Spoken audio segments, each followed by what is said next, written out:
what they've done also, the states have done, is they've weaponized licensing.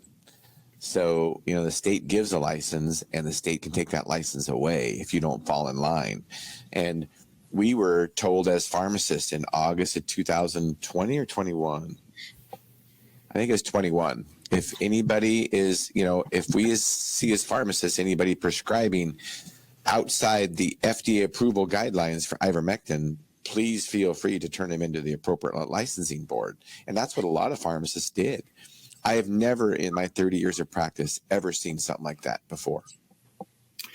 Yeah, one of my favorite people in all this stuff is down in Texas fighting that fight, Mary Talley Bowden. Yeah, we've met her. She's a good friend of ours. She's awesome. I've met her a couple of times. Yep. So you've got not only those licensing boards, so you're pharmacists, that, right? Mm-hmm. They hold the jobs of nurses in their hands. They hold the jobs of doctors in their hands. They also have the funeral directors. If a funeral director who has usually no other skill, right? They're doing really well as funeral directors. They don't have any other skill. You threaten them with the loss of their job, not just for a year, but forever through licensing. The state holds the licenses for the funeral directors too. They were told, stay in line. The government, they wanted this to happen. This has been planned for a long time. There's no time for us to go through all of the planning right now. But if I were to do this, and my career was to put together strategic plans to get somebody to buy a large contract. I had engineers working for my projects all across the country and the world, Slovakia, Czech Republic, Japan, Taiwan. We had people everywhere because multinational corporations have engineers in different locations.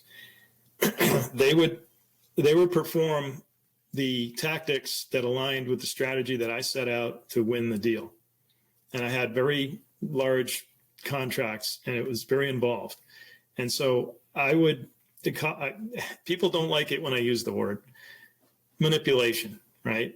How do you coax somebody into signing off on a very large deal when you've got a whole bunch of people, some of whom like you or your product or your service or don't like you, and you have to neutralize the threats and you have to promote the allies within the organization and find out the informal political structure and all that stuff. That's why when I look at the whole thing that the government did, I see that it was done on purpose. These are not accidents. These are not serendipity on the part of the pharma companies or the government. This was all planned. They knew the behaviors that would flow from the written words and the acts that they created on the paper, the laws, the CARES Act, the Emergency Use Authorization, the PrEP Act. They used them all to their benefit. They knew the way people would react to it, the way doctors would react to it, and hospital administrators. And it's basically murder for profit and for. If you're one of those people who believe in depopulation agenda,